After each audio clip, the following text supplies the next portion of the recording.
Trying to get these all at once. Oh! Well, I got 2 of them, but there's 1 left. I got a better idea.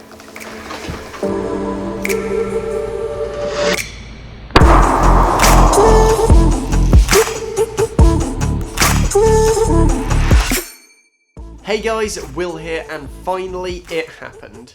We got 3,000 subscribers on the Bubvisuals channel. Thank you all, this is amazing. This is the goal for the end of the year, and we achieved it with plenty of time to spare, so yeah, that's awesome. To say thank you for this, today we're going to be doing a Q&A, but with a difference. So the rules for this Q&A were that not only could you ask a question, but you could also request a tutorial. So that's what we're going to be doing today. If you didn't get a chance to ask me a question this time, you can always ask next time. There will be threads in the community tab link below.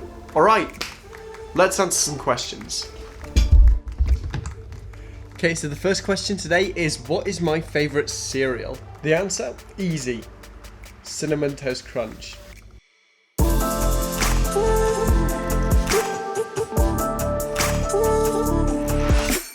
Just remembered I don't have any Cinnamon Toast Crunch. Let's make some coffee instead.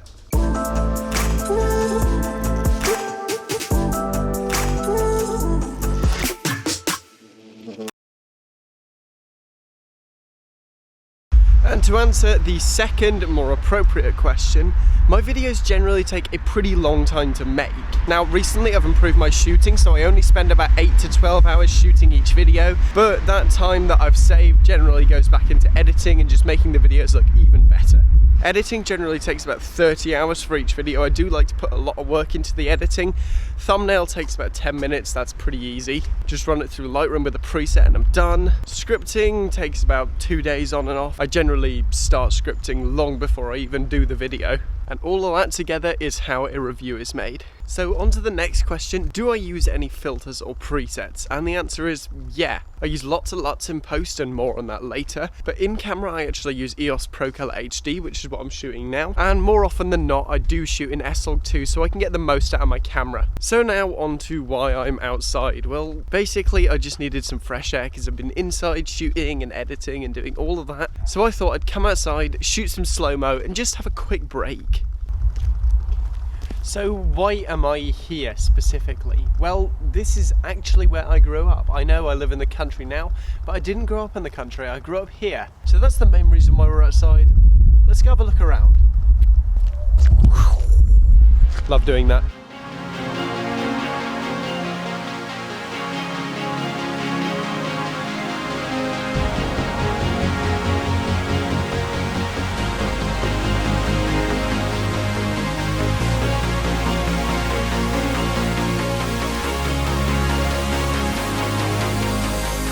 The next question I received was on how I set up my A-roll lighting. Now I specifically set this up to be as cinematic as possible with the super dark contrasty background and the crazy shadows and the ridiculous fall off on my face. It just looks nuts.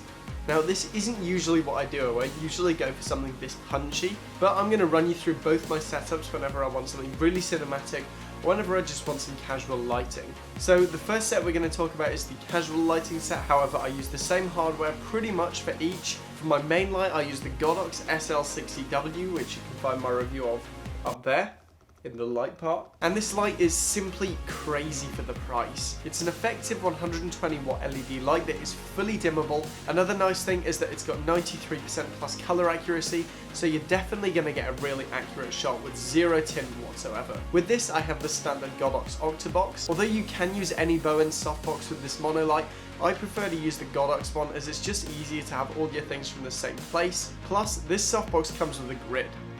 More on that later. After this, I just angle it and dim it till the light looks good, then I start recording. Casual lighting setup, complete.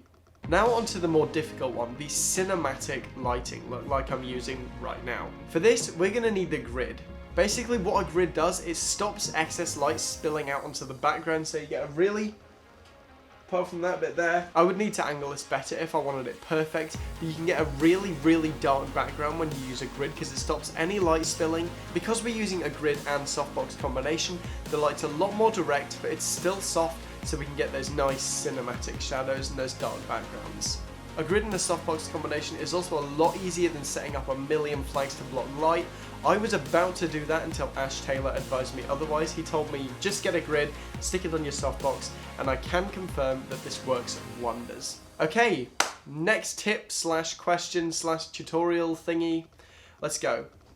So the next question comes from two people. It's how to get really cinematic shots and then edit them in post. To answer this question properly, we're going to actually need some cinematic shots. So let's go get some. These very much need a clean. Reese?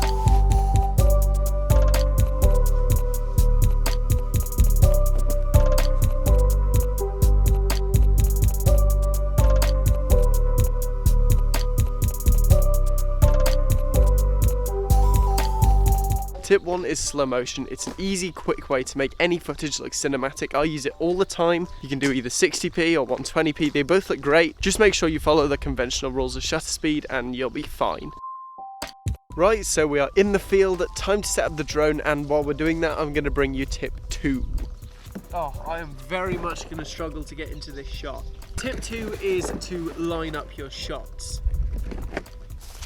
This isn't working. Just mounted it to a fence. Oh, the joys of a gorilla pod. Tip 2 is to line up your shots. Now, the amount of time I've seen these almost perfect little edits just ruined by bad continuity, I would have to use at least 5 hands. The method I use personally is the storyboard. I like to storyboard all my videos just to make sure that they all match up, and that includes graphics, titles, everything.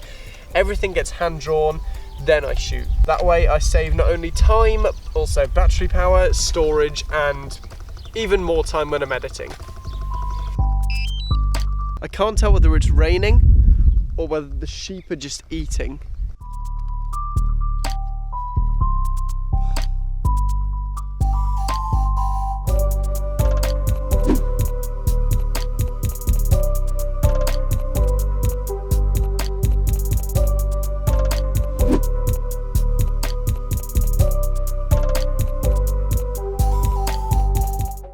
How's it going? Had to call it off. It started to rain, so got the drone back, but only got a few shots. Let's see what we can work with.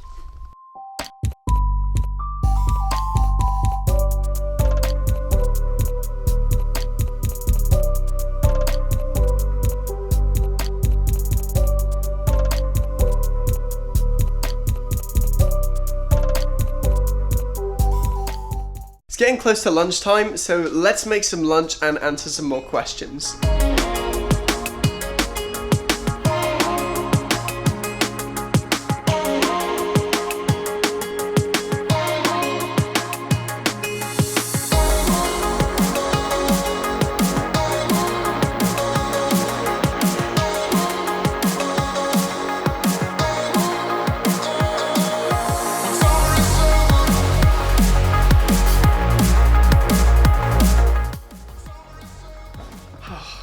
I didn't really think about it, hang on.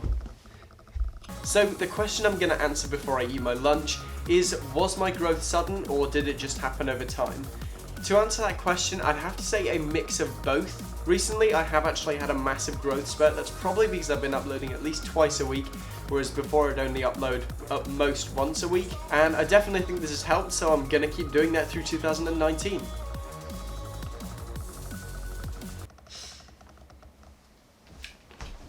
Okay, so I've just had a quick break, but I had to get back quickly as many of you wanted to know some editing tricks. So the first thing that we're going to go over is color grading. Now I personally use a range of plugins whenever I grade, but by far my favorite is FilmConvert Pro. It's available on both Mac and Windows, as well as Final Cut and Premiere, and I think Photoshop. So if you're into film photography but you don't have serious guap for rolls of film, then pick this up and give it a try. To use it, I simply drag it onto either the clip or the adjustment layer, select what camera and picture profile I shot in, select a film stock, my favourite being the KDP 400 PTRA. Wow, that is a complex set of letters and numbers. After this, I make some micro adjustments, then I'm pretty much done. I also like to grade with LUTs. My favourite at the moment is Peter McKinnon's Kodak Killer LUT. This single LUT is pretty much all I'm using for color grading at the moment. It's got that sort of not teal and orange but teal and orange look to it, which I really like, and so this is my LUT of choice at the moment. Another reason I really like this LUT is because it's actually pretty versatile, so I do like to add a bit of extra contrast using curves, but after that, again, that's pretty much it. Now onto effects, and I know just the one. Hello?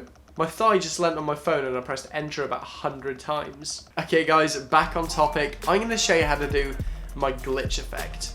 So I make use of this effect a lot, mostly it's to show cables, but I did want to use it on a manual, so it is pretty versatile. Now unfortunately this one is Final Cut only, but I think Premiere did actually add a similar effect, so maybe it can be done. First of all, we need to mask out the area that we want to glitch, moving the keyframes each time, and for this K-screw effect, we'll need 2 identical clips on top of each other. The top one we will mask and the bottom one we'll leave blank. Once we got the top layer nice and masked, there's one final step, and that is to add the bad TV effect. Once we've done this, we can sit back, relax, grab a cup of coffee. I didn't make a cup of coffee. And we got a really nice looking glitch effect. Finally, I'm going to show you my transitions of choice. I personally like the smooth in and out transition tools, as well as the roll world and glitch zoom. However, at the moment I think they're being a bit overused on YouTube, so I often like to create my own transitions. This is often in the form of a luma fade, but never, ever underestimate the power of a well-placed dissolve cut. If you didn't know one or any of these tricks before, try them out now and hopefully your edits should be vastly improved. Alright guys, so it's finally the end of the video. Thank you for watching. Also, once again, thank you so much for 3K. If you're watching this and you're not subscribed, please get subscribed. I'm done, and I'll see you next time. Oh, also, sorry this video's late. It's really late this week. Be back on track on Monday though. Yeah, we on the wave. Yeah, we on the wave. Yeah, we on the wave. Yeah, we on the wave. Oh, yeah, we on the wave. Yeah, we on the wave. Yeah, we on the wave.